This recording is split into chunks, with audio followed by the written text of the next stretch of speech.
What happened now? Yeah, good evening, guys. Ẹ kúrọ̀lẹ́. Ẹ kú dédé wò yìí, ẹ kú bójú ọjọ́ ṣe rí. Adẹ̀kú àná, akú ètò àná. Mo ṣì ní update lórí ètò àná yẹn, but mi ò fẹ́ sọ nsìn. Ẹ kúrọ̀lẹ́ káàbọ̀. This show is not going to be too long at all. Great Nigeria youth. Ẹ sọ pé great. The greatest Nigerian youth. And the greatest and the greatest and the greatest and the greatest and the greatest and the greatest Nigerian youth. Say great now. Nobody is answering. Ṣé kò sí youth lórí bíbá yìí ni. Ẹ kúrọ̀lẹ́, kú bójú ọjọ́ ṣe rí, ṣe dáadáa ni mo bá yín. Ẹ káàbọ̀ sórí abala ètò yìí. Ètò bàbá ètò. Tó bá di ní ọ̀la, a máa sọ̀rọ̀ lórí wípé gbogbo ẹ̀yin obìnrin tẹ́ ń sá, àbẹ́yìn ọkùnrin tẹ́ ń sá fún àwọn tó ní disability láti fẹ́ wọn. My dear, disability ò ní pé kéèyàn má dóko, kò dẹ̀ ní kéèyàn má dóbò. Tójú bá fọ́, kò sí bí ó ṣe lè lójú tó, ó máa mọ ibi tí òbò wà, ó dẹ̀ máa mọ ibi tó kó wà. And àwọn disability kankan tó jẹ́ pé ó máa ń disturb bí kéèyàn má dóra ẹni, bóyá bí spinal cord injury, ó dẹ̀ ní stage tó máa dé. Tó ti yé yín, bọ̀ kò ń ṣe ní ọ̀rọ̀ ọ̀la ni. Then ọ̀rọ̀ ọ̀la dẹ̀ ní matchmaking. Then gbogbo ẹ̀yin obìnrin tẹ́ ń wọ menopause. Tẹ́ máa sọ pé torí pé ti wọ menopause ẹ lè dóko, ẹ jọ̀ọ́ kí ẹ̀yin náà ẹ fọ̀rọ̀ ṣírò ara yín wò kí lẹ fẹ́ kọ́kùnrin ṣe. Kí lẹ fẹ́ kọ́kọ́ yín ṣe. Bá bá dẹ̀ sọ̀rọ̀, ẹ ní èmi ni mò ń kọ́ wọn. Nígbà tí wọ́n bá lọ ti wọ menopause, òbó ń tẹ́ ò lè dóko. Àwọn kan dẹ̀ wà níta tí wọn ò tí wọ menopause. Tẹ́ pé pẹ̀lú bọ́n ṣe wọ menopause yẹn, ìgbà yẹn gan lára wọn ṣe jí sóko. Kí lẹ wá fẹ́ kí n sọ, kí lẹ fẹ́ káwọn ẹni ẹlẹ́ni ṣe tẹ́yin ò bá jẹ́ ká. Ṣé ńgbà tẹ́yin ò bá lè ṣe kó wá pa oko wọn mọ́ ni? Àbí yẹn kí lẹ fẹ́ kó ṣe? Ẹ fẹ́ kí wọ́n kú láìpẹ́ ọjọ́. Ẹ má má ṣe bẹ́ẹ̀ o, ìkà nìyẹn, Ọlọ́run ò fẹ́. Tẹ́yin ò bá ti lè ṣe ojú ọ̀run tẹ́yẹ fò láì farakanra. Ẹ fàyè sílẹ̀ kẹ́jẹ́ kẹ́ni tó ready láti ṣiṣẹ́ kó ṣiṣẹ́. Ẹ̀yin ti wọ menopause, ẹ ti di ìgbẹ̀yìn. Àwọn tí ò ti wọ menopause, ó lè dóko pẹ̀lú menopause. Ẹjọ́ máa do lọ. Ẹ kúrọ̀lẹ́, ọ̀la la máa sọ̀rọ̀ kó àtòbò lẹ́nìí. Mo fẹ́ bá àwọn gbogbo àwọn tó máa ń gba visa sọ̀rọ̀ nǹkan. Ẹjọ́ nǹkan tí mo fẹ́ sọ yìí, ẹ lọ find out. Tẹ́ bá believe. Mi ò kí ṣe authority, but ẹ mọ̀ pé mo ṣiṣẹ́ ní airlines, tó mo mọ̀ díẹ̀díẹ̀ nínú àwọn ọ̀rọ̀ yìí. But it doesn't mean pé you cannot still require the service of àwọn lawyers or immigration lawyers or kìnnìkan. But èmi fẹ́ sọ tèmi tí mo mọ̀ ni. Nítorí pé mo rí pé ọ̀pọ̀lọpọ̀ tó ń sọ fún mi pé àwọn fẹ́ wá sí ìlú òyìnbó. Ní pé àwọn need the letter of invitation, àwọn need the letter of invitation ló jẹ́ kí wá fẹ́ wá bọ́ta wá sọ̀rọ̀ yìí. I just credit my people, my brothers and sisters back home. I know it's not easy. I know a lot of you are stressed, you are stressed. A lot of you are tired. Things are not going on the way it's expected. And mo demo wípé kò easy, nko fararo, but then mi ò ní discourage yín pé tẹ́ bá fẹ́ wá sí ìlú òyìnbó pé kẹ́ má wá sí ìlú òyìnbó. But at the same time, I just want you to know that mo mọ̀ pé fẹ́ lọ for a greener pasture, but then it's not always green on the other side. And it's not always rosy on the other side. Àwọn tó wà nílùú òyìnbó náà, èmi ò ní sọ pé discourage anybody that wants to travel abroad pé kó má lọ. But I want you to have something that will inform your traveling abroad. If you could start something on your own, bóyá oníṣẹ́ lọ́wọ́, àbí o decide láti jẹ́ entrepreneur, or o decide láti níṣẹ́, it will be very easy for you to travel. You can't just be wà jobless or ṣe nǹkankan for your life and you think the next thing is for you to travel. Tó bá ti yọ̀lẹ́ nílé, nílé gbé abroad successfully. I'm telling you, nílé gbé abroad successfully. And tó bá ń ṣiṣẹ́, you have to go and look for something to do before you start thinking about abroad. Because tó bá ń ṣiṣẹ́, tó fẹ̀yìntì, ní need anybody láti rán ẹ lọ abroad, ní need the letter of invitation from anybody. Let me tell you, number one, tó bá jẹ́ entrepreneur, what you should be planning to do is to start your own thing, register your business. For instance, okay, only business kékeré.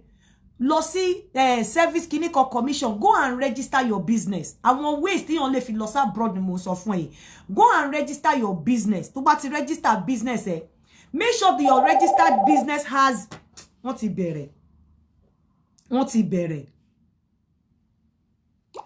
Make sure your registered business has only account lórí the same orúkọ tó fi register business. Make sure wípé account yẹn ó ń run ẹ̀.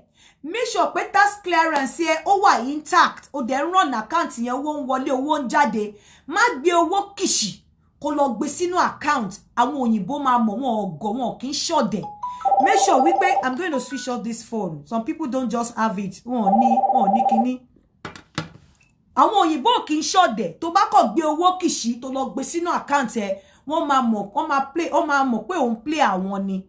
Tó bá ti ní business to start business tiẹ̀, register business ẹ, make sure pé business to register ó ní account yẹn ní orúkọ ó ní orúkọ lórí account yẹn.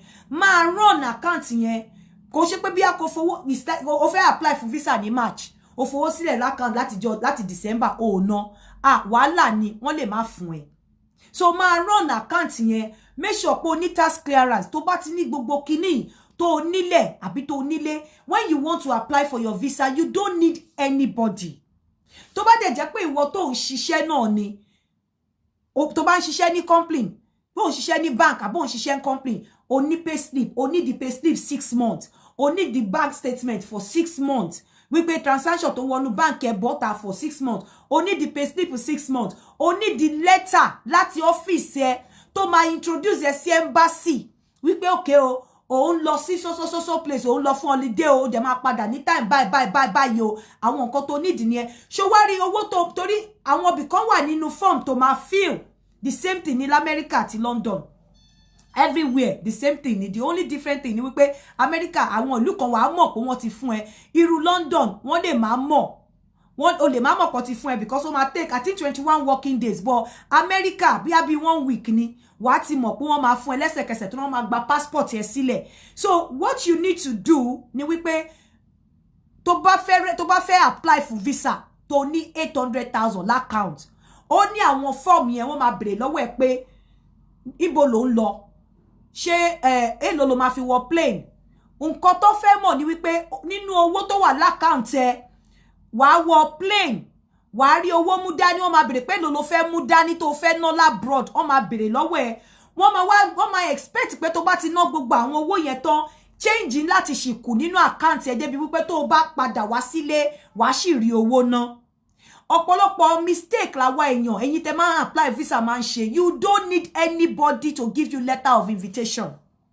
Ní ọ̀pọ̀lọpọ̀ ìgbà letter of invitation mi máa ń kó bá ẹlòmíì débi wípé o mọ ẹni tó ń fún ẹ ní letter of invitation o mọ̀ bóyá kò ní ó ti ní criminal record nílùú òyìnbó. There is something called CRB tó máa ń ṣe nílùú òyìnbó pé tó bá ti ní criminal record tó bá lọ ṣe CRB yẹn o lè ríṣẹ́ anywhere.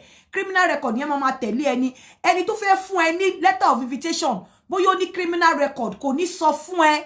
Tó bá dẹ̀ ti fún ẹ ní letter of invitation yẹn tó ní criminal record tó gbé dé embassy tó wá rí pé ẹni ti ní criminal record ó dẹ̀ wá fẹ́ fún wọn ní kíní. There is tendency pé ó tún fi tiẹ̀ kó bá tiẹ̀.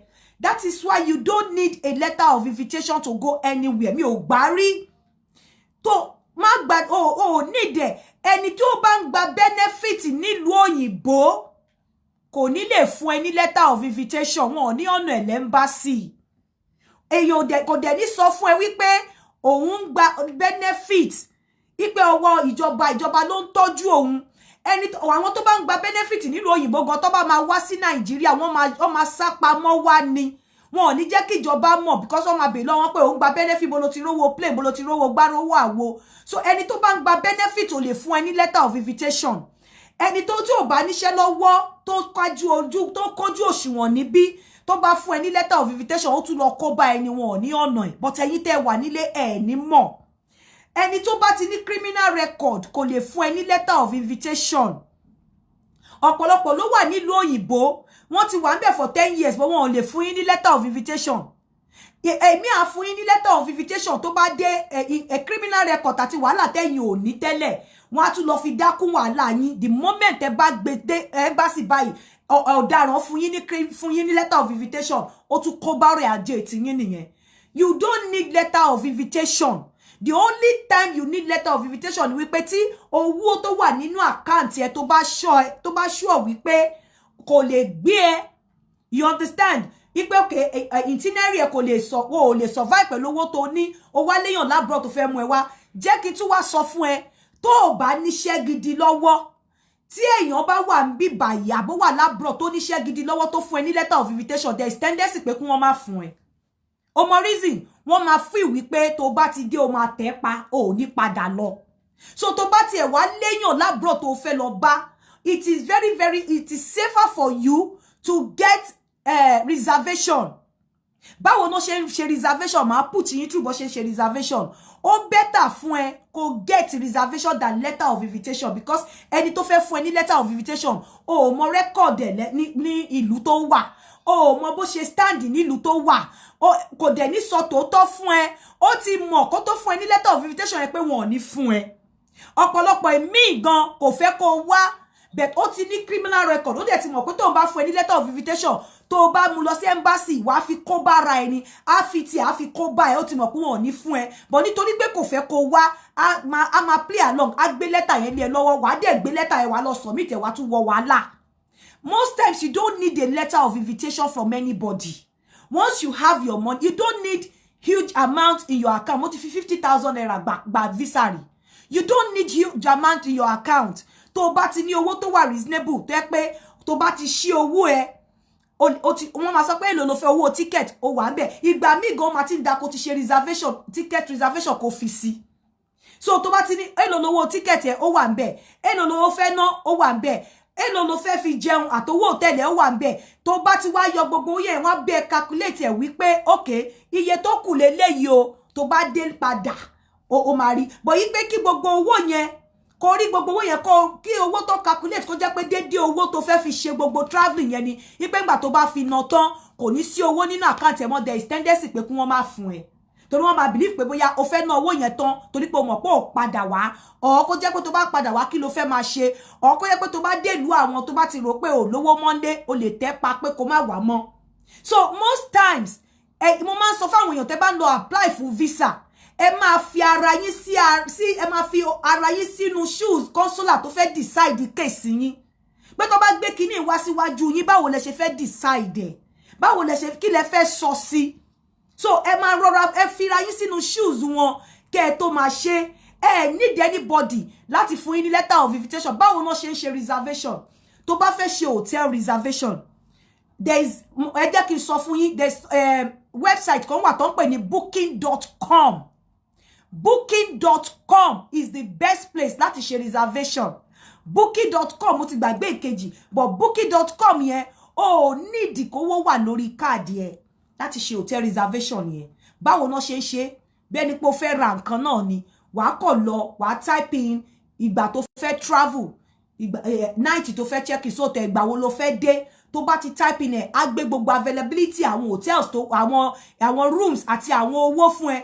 Wàá dẹ̀ mú tó cheap jù, tó bóyá bí £30 per night àbí $30 per night. Wàá lo káàdì ẹ, káàdì yẹn gan ò need kówó wà ńbẹ̀. Tówó bá dẹ̀ máa wà ńbẹ̀, ó lè jẹ́ owó alẹ́ ọjọ́ kan tó máa lose, because tó bá ti cancel kíní yẹn títí the time tó sọ yẹn, wọ́n á yọ owó night kan, torí ẹ̀ wàá look for hotel tó cheap. Ìgbà mi tó bá smart, wọn ò ní yọ ní most time. But èmi máa ń sọ fún àwọn èèyàn wípé má cancel hotel yẹn. Reason ni wípé tó bá padà, tó bá lọ wọ bóyá o lọ sí America àbí kíní kan, tó wá lọ láti ibo fẹ́ wọlé, wọ́n wá lọ pé hotel, wọ́n wá discover pé wọ́n ti cancel reservation yẹn, wọ́n lè má jẹ́ kó wọlé. So má risk ẹ̀. Tó bá ti ṣe reservation, wọ́n á ti sọ fún ẹ wípé tó bá wá lose owó alẹ́ ọjọ́ kan. Booking.com o need owó rẹpẹtẹ, gbogbo nǹkan tó máa ná lè má ju bí àbí 20,000 naira lọ fún one night yẹn. So tó bá dẹ̀ ti gba visa ẹ, wàá keep hotel reservation ẹ. The moment tó bá ti wọlé, tó dẹ̀ ti mọ̀ wípé o ti lọ síbi ibi tó dé sí, cancel hotel reservation yẹn, wọ́n á yọ owó ọjọ́ kan bẹ́ẹ̀. Wọ́n á yọ owó ọjọ́ kan bẹ́ẹ̀. So o need, because nǹkan tó jẹ́ kí wá sọ̀rọ̀ yìí ni pé mo rí pé a lot of people don't fall into trap àwọn fẹ́ lọ kọ́ send àwọn need anybody láti ẹ má rely lé anybody bó ṣe ń lọ ní abroad ọ̀pọ̀lọpọ̀ ló lẹ́bí labroad tí wọ́n ti ẹ̀ fẹ́ jẹ́ kẹ́ smell ibẹ̀ mo sọ pé kí gbogbo yín travel abroad but I am putting it to you wípé kò sí bó ṣe lè bad tó ó sì better ilé. So and a lot of people ma sọ fún mi pé kò easy mo mọ̀ pé kò easy but gbogbo wa là ń wá greener pastures kò easy náà lóòótọ́ ṣùgbọ́n tó náà bá fún ní opportunity láti lọ you don't need anybody ọ̀pọ̀lọpọ̀ tó ń fún yín ní letter of invitation fi ń báyé yín jẹ́ ni torí wípé àwọn gan ti dáná wọn ò ní clean record ṣùgbọ́n wọn ò ní jẹ́ kẹ́ mọ̀ nítorí pé wọn ò dẹ̀ fẹ́ jẹ́ kẹ́ wá wọn mọ̀ fún yín ní record wọn pé kẹ́ gbé lọ sí embassy tẹ́ḿbàsì bá dẹ̀ ti rí kò sí bó ṣe fẹ́ apply mọ́ tó ti rí pé o wà associated pẹ̀lẹ́ ọlọ́daràn wọn ò ní fún ẹ so to get yourself clean and tó bá tún wá lọ ní ẹni tó mọ̀ wípé ó lówó wà comfortable ní bíbá yìí dáadáa àbí l'Amẹ́ríkà wọn ò ní fún ẹ wọ́n máa believe pé tó bá ti débẹ̀ o máa tẹ̀ pa ni so tó bá fẹ́ travel má associate rẹ mọ́ any family friends or anybody go on your own báwo ló dẹ̀ ṣe fẹ́ lọ start business register business ẹ make sure pé business ẹ ní account tó jẹ́ orúkọ the same orúkọ pẹ̀lú orúkọ tó wà lórí korí dáńgbà tó bá máa apply fún visa ẹ ó máa fi CAC certificate ẹ sí ó máa fi account detail yẹn sí make sure pé o run account yẹn at least kó tó lọ apply 6 months ó ṣe sọ fún ẹ o lè lówó gidi kó gbé sínú o lè yá owó kó lọ wówó kó gbé sínú account yẹn bóyá o gbé bí 7 million àbò ó tẹ̀ ti pọ̀ jù o gbé bí 1 million sínú account bó ṣe máa ṣèrè tó bá di bí week o lè gba 200,000 bẹ́ẹ̀ tó bá di in another 2 weeks o lè dá padà síbẹ̀ tó bá tún di the next week o lè tún yọ bí àbí 50,000 bẹ́ẹ̀ tó bá tún yá kó tún yọ 30,000 tó bá tún ṣá kó ṣá run ẹ̀ o lè má ná owó yẹn kó gbà kúrò kó tún dá padà kó gbà kúrò kó tún dá padà kó rí wípé activities ń lọ lórí account bẹ́ẹ̀ o lè lọ yá owó gọbọi kó kàn gbé sínú ẹ̀ o lè lọ sọ wípé torí need anybody àfi bí tẹ́ bá fẹ́ lọ bá àwọn immigration àwọn lawyers but pé kéèyàn kan sọ pé kò sí nǹkan kan tó ń ṣe èmi ti báyàn jókòó fíìlì fọ́ọ̀mù rí ní Naija tó wọ́n dẹ̀ fún kò sí nǹkan kan tó fẹ́ ṣe the problem is that for you if you know you are traveling tó bá fẹ́ fi ìyà ṣe káwọn èèyàn fojú ẹ̀ ráre go and start a business register the business get account on that business registered on the business then go tó bá ń ṣiṣẹ́ níbi iṣẹ́ gba lẹ́tà ní ọ́fíìsì kan introduce ẹ sí embassy nínú ibi iṣẹ́ bèrè lọ́wọ́ àwọn tó ti wà tó ti designate fún irú iṣẹ́ yẹn pé òkè tí lẹ́tà bá ń lọ sí embassy ẹ̀yin lẹ́ máa sign ẹ̀ tó wọ́n máa ní specimen àwọn signature tó wọ́n máa ti ń sign láti a particular office jẹ́ kí n sọ fún ẹ wọn kì í sábà bank detail tó bá fẹ́ lọ gba bank detail rẹ sọ fún wọn wípé o fẹ́ lò lẹ́mbàsì ni gbogbo ibi iṣẹ́ ló ní àwọn tí wọ́n ti fi àyè sílẹ̀ pé ìwọ ló máa sign ilé tó bá lọ sí embassy ìwọ ló máa sign ilé tó bá lọ gbogbo ibi iṣẹ́ ni tó bá ti ṣe gbogbo ilé tó ti put house in order o need anybody wo letter of invitation máa ń kó báyàn ni torí ọ̀pọ̀lọpọ̀ àwọn èèyàn náà ń gba benefit wọn ò dẹ̀ ní sọ fún yín tó bá dẹ̀ ti ń gba benefit ìjọba ló ń tọ́jú ẹ kò máa rẹ́ lòmí tó máa ṣapá gẹ́ngẹ́ wá sẹ́kọ̀ọ́ tó máa benefit ló fi ń gbéra àwọn náà ń ja ìjọba ló lè ní so wọ́n dẹ̀ mọ̀ ìjọba ò wá nílájú wọn sílẹ̀ pé ẹni tó ti jẹ́ liability sáwọn ẹni tó ti jẹ́ responsibility sáwọn kó tún wá fa liability míì wọlé so kò ní sẹ́ni tó máa wá báwo lèèyàn ṣe máa wá sọ fún ẹ pé òun wà lóyìnbó òun òṣìṣẹ́ ìjọba ló ń fò ní tọrọkọ́bọ̀ tó fi ń jẹun but nítorí pé ó ti wà ní òyìnbó for years wà ní ó lè fún mi ní letter of invitation ó lè ṣe kinní kan kò lè fún ẹ irú èmi bí mo ṣe wà yín nísìn that's at èní yìí sìn mi ò lè fúnyàn ní letter of invitation because mò ń kàwé lọ́wọ́ torí student ni mi mò ń kàwé lọ́wọ́ full time studies mo ṣe mò ń ṣe masters mi lọ́wọ́ mi ò lè fúnyàn so kéèyàn kan wá ní àyín ká tí ẹ tà fún mi ní a lot of àwọn èèyàn la wà bẹ́ẹ̀ yẹn kò sí bó ṣe máa ṣe full time studies tó bá lọ fẹ́ fúnyàn ní letter of invitation torí pé full time studies ò ní lè ṣiṣẹ́ nǹkan loan tó bá ń fún and everything ló máa bank lé but iṣẹ́ tó bá dẹ̀ máa ṣe o ní stipulated time tó lè ṣe bí 16 hours per week because kò sí okay mo ti lọ látàárọ̀ ní uniform ló ṣì wà lọ́rùn mi báwo ni mo ṣe ń dé mi tí bọ́ra mi báwo ni mo ṣe fẹ́ sọ pé mo ò ní name tag mi ní mi kò fẹ́ fi wọ̀n dáadáa níṣẹ́ tí rí báwo ni mo ṣe fẹ́ sọ pé èmi tí mò ń kàwé lọ́wọ́ mo fẹ́ fúnyàn ní letter of invitation kó wá ẹ má tanra yín ẹ wake up. You can do it yourself. If worst come to worst, tó bá fẹ́ ṣe reservation, tó bá mọ̀nà bó ṣe lè gbà, máa pè ẹ́ ní pè mí tí bá ráyè. Àjọ máa ṣe tó bá ti kó gbogbo àwọn document. Má dẹ̀ implicate ara ẹ. Tó bá ti ń fill document ẹ, má contradict ara ẹ. If tó bá ti fill àwọn document ẹ, make sure wípé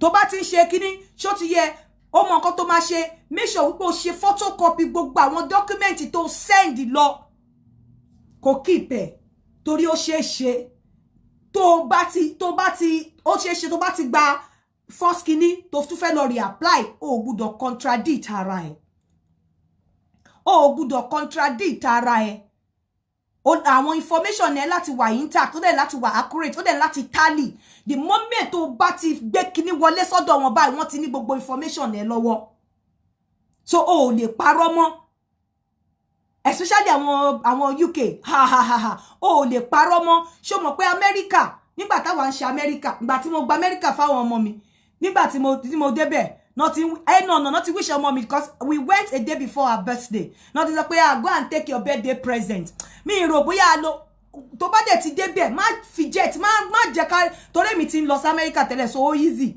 má jẹ́ ká ye já pé kíní kan bóyá ni pé ó lọ face egun wọ́n máa wo continent wọ́n máa wo bó ṣe wọ́n máa wo ojú ẹ wọ́n máa wo gbogbo ẹ no show ẹ àwọn kan wà tó wà nínú camera bó ṣe ń wọlé bó ṣe ń ṣe gbogbo ẹ no wò no show ẹ gbogbo ẹ no show ẹ so àwọn ọmọ mi kò tiẹ̀ tó tún mi rò pa lo 10 minutes níbẹ̀ tí wọ́n fi ní take for your wọ́n tún bèèrè lọ́wọ́ pé ṣó ti lọ sí America rí pé ṣó mọ̀ gba America jìnnà ju London tó máa lọ tẹ́lẹ̀ lọ́kọ̀ọ̀kan mo ní kó má worry bẹ́ẹ̀ náà nígbà tó fẹ́ gba àwọn ọ̀dà ìlú torí àti kékeré mo ti ká àwọn ọmọ mi travel so what I want to say in essence ni pé ẹ má jẹ́ mi dẹ̀ gba letter of invitation from anybody rí mo dẹ̀ ti dá apply fúnra mi rí tí ò ń ṣe from ibi iṣẹ́ tí mo ti ń ṣiṣẹ́ mo kàn gba letter láti ibi iṣẹ́ mi pé mo ń ṣiṣẹ́ ń bẹ̀ mo dẹ̀ kó àwọn document tó yẹ kí n kó mo dẹ̀ submit ẹ̀ so you don't need letter of invitation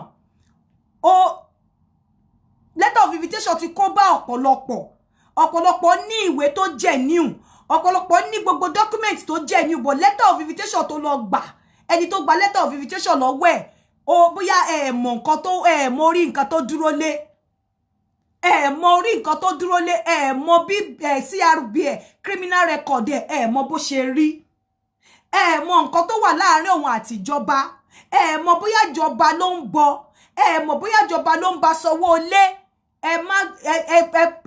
try láti gbé ẹ̀mí yín sí orí hotel reservation even in America hotel reservation ni mo lò even in America everywhere tí mo ti lọ hotel reservation mo fi gba visa mi ò gba in fact tí bá ti wọlé tán ni mo ṣe máa lọ síbi tí mo lọ bọ̀ pé mo attach ara mi mọ́ anybody mi ò kí ń ṣe don't attach yourself to anybody gba visa ẹ nǹkan tó yẹ kó kọ́kọ́ jẹ́ kókó ni wípé ẹ lọ wá nǹkan tẹ́ máa ṣe ẹ lọ go and start something no matter how small sórí gbogbo àwọn business kékèké àwọn tó sọ you need visa to any country yìí ẹ má dá wọn lóhùn o má delete comment ẹ tó bá tún kọ kò fowó rọlá or something tó bá tún kọ má block ẹni go iṣẹ́ ni kẹ́ kọ́kọ́ lọ wá no matter how little tó fẹ́ start business tó bá ti start even kó jẹ́ omi ló fẹ́ tà lọ register pẹ̀lú CAC wá orúkọ kan kíní kan limited irú èmi sì yìí máa venture lọ register pẹ̀lú CAC lọ open account lórúkọ business tó register kó wá máa run account yẹn kó máa ṣe bẹ́ẹ̀ ni wípé no matter bó ṣe kéré yẹn ó jọ ẹ́ lójú kó máa tọ́jú owó sínú account tó open yẹn ibẹ̀ ni kò ní invoice kó máa tọ́jú owó síbẹ̀ make sure wípé tax clearance yẹn ó wà intact tó bá ti ní àwọn kinní yẹn my dear tó bá dẹ̀ wá fẹ́ tó wá fẹ́ pa wọ́n kú tó ní property gbogbo document original tó bá kó fún wọn náà máa kó padà fún ẹ wọ́n máa dá padà fún ẹ intact ní gbogbo ẹ̀ náà máa fún ẹ ní list nǹkan tó kó wá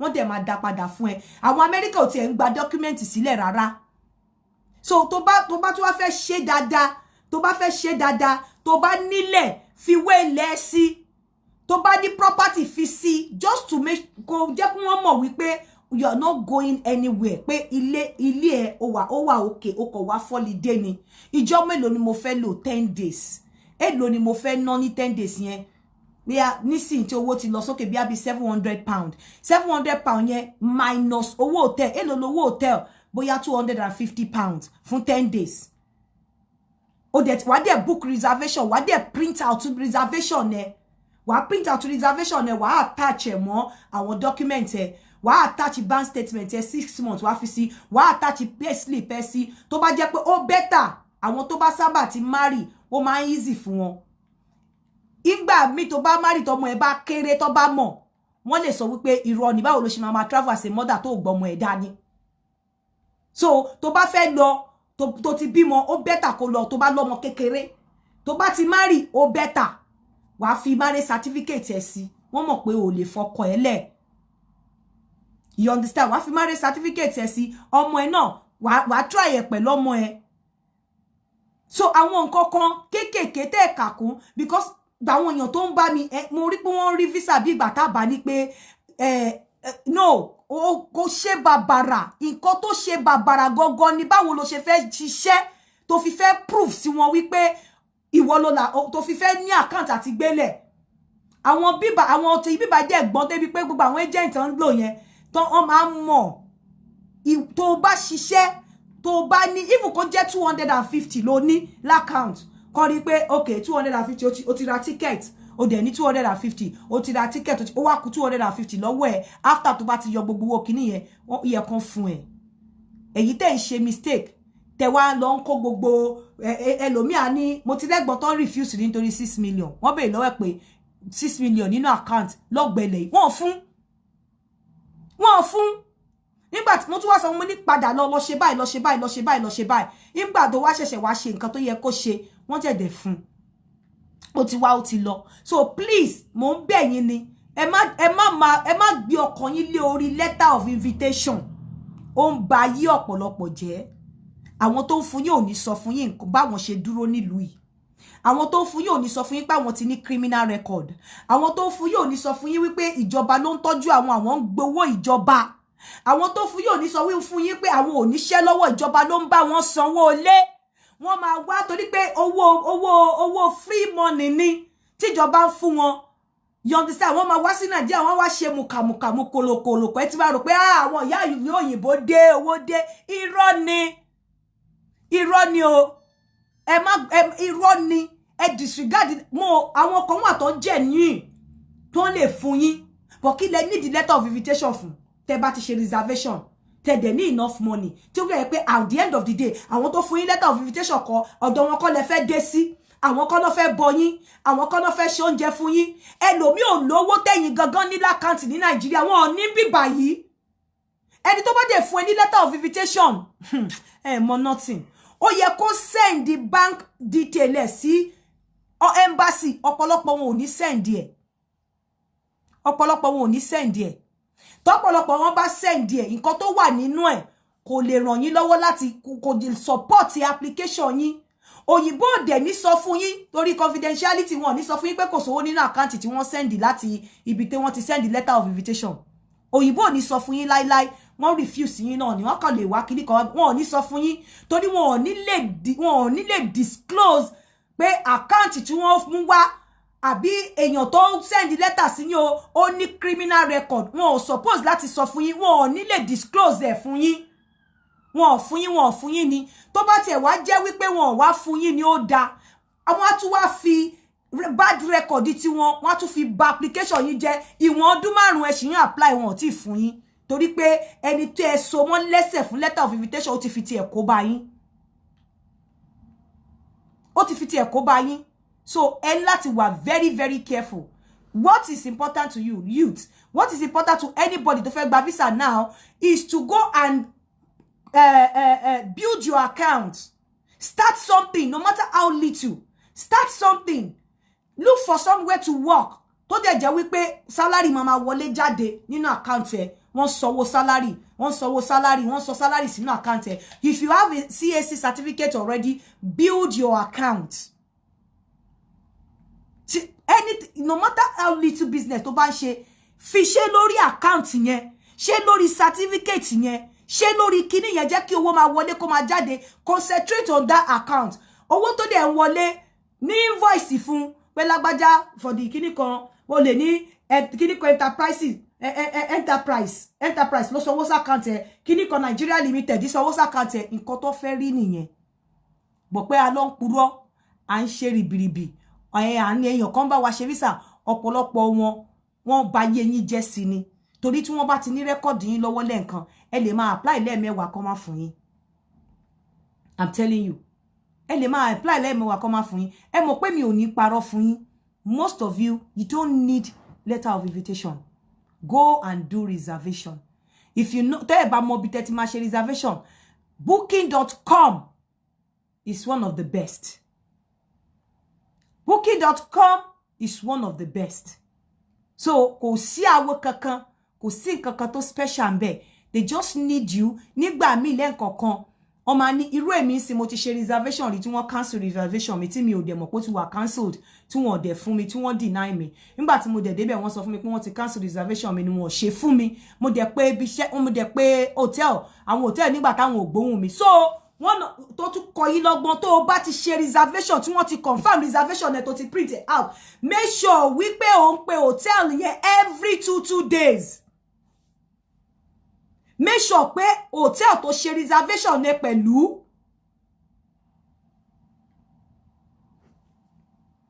Make sure pé hotel tó ṣe reservation ẹ pẹ̀lú tó ti confirm tó ti print it out. Make sure wípé ó ń pe hotel yẹn every 2 days. Kò cost anything.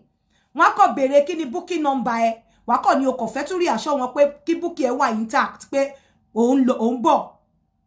Ó wípé ó ń bọ̀, ó fẹ́ rí aṣọ wọn pé booking ẹ wà intact. Make sure wípé ó ń pe hotel yẹn kò ṣe booking.com o, I said booking.com. Make sure pé ó ń pe hotel yẹn every 2 days láti máa rán wọn létí. Ìjọ́ tó bá fẹ́ tó bá gba visa ẹ gan tó ń kúrò Naija, sọ fún hotel yẹn pé time tó máa land rẹ̀ o, ó ń bọ̀ báyìí so that tó bá dé airport ibi tó ń lọ, tó bá fẹ́ disturb ẹ, wá fún wọn ní reservation, tó bá pe hotel yẹn padà, wọ́n á tètè rántí ẹ. Don't just book. Kò ní okay mo ti book ń dákẹ́, kò gbé application ẹ wọlé. No. As you book your hotel tó ti gba reservation ẹ, keep calling them. Keep calling the hotel to remind them. Even after tó ti gba visa ẹ, make sure pé ó ń pè torí tí wọ́n bá lọ ṣèṣì cancel reservation ẹ pẹ́rẹ́ tó bá lọ bá àwọn border àwọn wèrè pàdé, èèyàn lè má wọlé o. Tó bá pe hotel yẹn tó wá rí wípé wọ́n ti cancel reservation, wọ́n lè má jẹ́ kéèyàn wọnú ilé o. So àwọn nǹkan tí mo ní kí n mú wá fún yín ni ẹ jọ̀ọ́ nítorí Ọlọ́run, ẹ̀yin youth, ẹ̀yin ẹ̀gbọ́n mi, ẹ̀yin àbúrò mi, ẹ̀yin tí ẹ̀yin ní mind pé ẹ fẹ́ travel. Yes, it's good to travel. It's always better. I will not be in the shoe to tell you pé kí ló wà labroad. Many nǹkan wà labroad. Tó bá tẹ̀ jẹ́ pé iná yìí lásán. Tó bá tẹ̀ jẹ́ wípé kó get money for your value for your money lásán. But you have to do it in a right way. So that wàá lè jẹ orin yẹn pẹ́. You have to start something. Èmi nígbà tí mo ṣe tán ní university, Central Bank ni mo ti serve. After tí mo ṣe service tán, wọn kì í retain èèyàn ní Central Bank nígbà yẹn. Mo wá tú owó jọ, mo lọ sí Alaba. Àwọn tó bá mọ̀ mí mo máa lọ kó CD. Màá wá irú àwọn ọ̀dọ́ Uncle Tike Túndé Kèlání mainframe SME o wọ́n bẹ̀gbà tí mo ti wà ní university mo ti máa lọ kó ó lè kú agogo èwọ̀ tí mo ti máa lọ tà ńbẹ̀. Ibẹ̀ mo ti mọ àwọn Uncle Yẹmí Ṣódìmú àwọn Kúnlé Afọláyan ṣebí yẹn tí àwọn yẹn lọ sí Lagos State Polytechnic. Máa kó lọ kó CD ńbẹ̀, máa lọ máa tà ní school. Ìgbà tí mo tún ṣe tán university tí mo serve ní Central Bank, mo tún kówó jọ, mo lọ ń ra CD ní Alaba tí mo lọ ń kiri nínú bí tí mo ti ṣe youth service ní Central Bank, gbogbo àwọn banks yẹn ni mo ń lọ. Ibẹ̀ mo ti kówó jọ tí mo bẹ̀rẹ̀ sí ní ná Kotonu, Tọ́pá, Misebo tí mo máa lọ já bẹ́ẹ̀lì òkìrìkà tí mò ń tà. Mo wá sọ fúnra mi because what I was making, mo ní tí mi ò bá ti ní get iṣẹ́ tó máa fún mi as much as I was making, pé mo ò ní ṣiṣẹ́. Mo gather owó yẹn, mo fi train ara mi as cabin crew. ní Nigeria Airways Training School nígbà yẹn pẹ̀lú Mr. Akpan mo fi train ara mi mo lọ sit fún license mi pẹ̀lú NCAA àbí kíni kan aviation hotel mo ti gbàgbé ni mo lọ ṣe. I still have my license. Tó bá wù mí lára tí bá fẹ́ flying sí máa gbé license flying license mi jáde ni mi ò fly mọ́. Mo train ara mi. Mo tún wá lọ so extra money láti type ara mi sórí 737 because for car 50 no train mi sí mo ṣe 737 nígbà after yẹn mo ṣe wá sọ pé okay mo ríṣẹ́ pẹ̀lú àwọn premier lọ mo move sí IRS kí tó wá move sí ARIC so kò ṣe pé bóyá Rome was not built in a day. Don't think pé gbogbo ẹ̀yin tó dèdè lẹ́ni wọ́n ní story kò ṣe jọ́ téèyàn bá rìn lèèyàn máa ń rìn. You have to start from somewhere. Owó tí mo fi bẹ̀rẹ̀ business ò pé 1,500. You have to start from somewhere. Start for somewhere. Go and register a company. Go and register a company no matter how little, no matter how small. Go and look for something. Bó jẹ́ worobo ló ń tà, register it. Open an account on that worobo and start saving. Start planning towards your traveling. Don't just wake up and say, àyàn kan ló máa mú ẹ lọ, ẹ̀gbọ́n mi kan, wọ́n ráyè tí ẹ wọ́n rántí ẹ. Ẹ̀gbọ́n ẹ kankan ò rántí ẹ. O dẹ̀ mọ̀ bóyá ó lè lẹ́gbọ́n ẹ ń jà bóyá ẹ̀gbọ́n wọn ti mú wọn kàn jù lẹ́ni. O mọ̀ bóyá ẹ̀gbọ́n ẹ gan kò ní pedigree nílùú òyìnbó. O mọ̀ bóyá ẹ̀gbọ́n ẹ bóyá kọ́tà tó wá lé ni. O mọ̀. So má gbọ́kànlé ẹ̀gbọ́n kankan. Má gbé ọkàn lé ẹ̀gbọ́n kankan, gbé ọkàn lé iṣẹ́ ara ẹ, iṣẹ́ ọwọ́ ẹ, ìdíṣẹ́ ọwọ́ ẹ ni láti mọ̀ ni lọ́lẹ̀. Mama, as from today, please stop requesting for letter of invitation fún lọ́wọ́ àwọn tó wà nílùú òyìnbó torí wípé ọ̀pọ̀lọpọ̀ wọn ò ní sọ fún yín pé àwọn ń gba benefit. Èmi ò ṣe immigration consultant o, please, I am not. Torí àmọ́ ṣe sọ pé I am just telling you what I know. Go and meet your consultant, go and meet your lawyer, go and meet your anybody tẹ́ bá bá mi. I'm not an authority. When it comes to this, mi ò kì í ṣe authority. Mi ò ṣe authority. Go and meet àwọn tó lè advice yín dáadáa. But I'm just telling you, nǹkan tí mo mú wá fún yín lé nínú pé you don't need anybody to give you letter of invitation. Tó bá ti ṣe share, tó lọ sí ìlú òyìnbó as a nuisance. Tí wọ́n rí wípé yes, o ní nǹkan tó fẹ́ jókòó lé, bó tẹ̀ jẹ́ pé wọ́n ló mọ nǹkan tó fẹ́ ṣe, but ẹ má máa wá letter of àbí pé kẹ́ máa lọ kó fake document mọ́. Àwọn tó wá tẹ̀ ń lọ kó bá wọ́n lọ́pọlọ jù wá lọ. I'm telling you. And always put yourself in their shoes before you make your application. Tó bá lọ gbé fake document lọ, ó para ẹni, ó kó bára ẹni. Tí ẹni tó bá jẹ́ pé wọ́n ń bọ́ nílùú òyìnbó bá fún ẹ ní letter of invitation, ó kó bára ẹni. Ẹni tó bá ní criminal record, ó mì pé wọ́n sọ pé birds of the same feather flocks together, wọ́n ò ní fún ẹ. So, dádúró tiẹ̀. Àwọn lawyers kan wà táwa mọ̀ tó tẹ́ pé wọ́n wà nílùú yìí. Gbogbo ilẹ̀ mọ̀ lawyer obìnrin, mi ò fẹ́ dárúkọ wọn tó wà nílùú. Ẹ lọ bá wọn fọ̀, ẹ pè wọ́n anywhere. Anybody tó bá mọ̀ àwọn lawyers, call them. But stop asking people abroad láti fún ẹ. Èmi ò kì í ṣe immigration expert, ẹ jọ̀ọ́ o, mi ò ṣe o. I'm just advising you pé ẹ má lo fake document, ẹ má dẹ̀ gbọ́kànlé àwọn tó wà labroad fún letter of invitation. Ẹ lọ rí àwọn lawyers yín, ẹ lọ rí àwọn immigration lawyers, ẹ lọ rí àwọn solicitors yín. Ẹ need pé kẹ́ ẹ máa ọwọ́ dọ́wọ́ olúwọlé nǹkan kan kò lè pay yín. Ó máa fà yín sí wàhálà ni. Ọ̀rọ̀ mi kò ju eléyìí lọ. Nigerian youth, please get your hands in something, get something to do, start something, no matter how little, start something. And ṣe nǹkan tó máa inform your traveling. Don't stop banking on people. I'm telling you, most of these people are abroad. Àwa la mọ̀ bó ṣe ń lọ o. Àwa la mọ̀ bó ṣe ń lọ o. I'm telling you, àwa la mọ̀ bó ṣe ń lọ o. Irú èmi mo ṣe wá sí mo ń kàwé lọ́wọ́ full-time student ni mí. Adẹ̀ láwọn èèyàn tó wà jẹ́ full-time student. Aláwọn kan tí wọ́n ṣiṣẹ́, wọ́n bí wọ́n dákọ́ ṣiṣẹ́ kan torí pé wọ́n bá wọn sanwó ilé ni. Wọ́n máa bá wọn sanwó ilé, àwọn tún máa lọ sí job center lọ gba owó. Ṣẹ́rù yẹn ló fẹ́ fún ẹ ní letter of invitation torí pé ó ti ń send tọrọ kọ́bọ̀ náà ìsílé, ó fi pé owó wà lọ́wọ́ ẹ̀ kò sówó lọ́wọ́ wọn. Torí bí owó ìlú ìṣe tóbi, òun ni ọ̀pọ̀lọpọ̀ ń jẹ o. Òun lọ́pọ̀lọpọ̀ ń jẹ o. Kò sí nǹkan kan ìyá mi, but pẹ̀lú ẹ̀ náà mo ṣe encourage yín, ẹni tọ́lọ́run bá ṣe fún àlùbáríkà ni.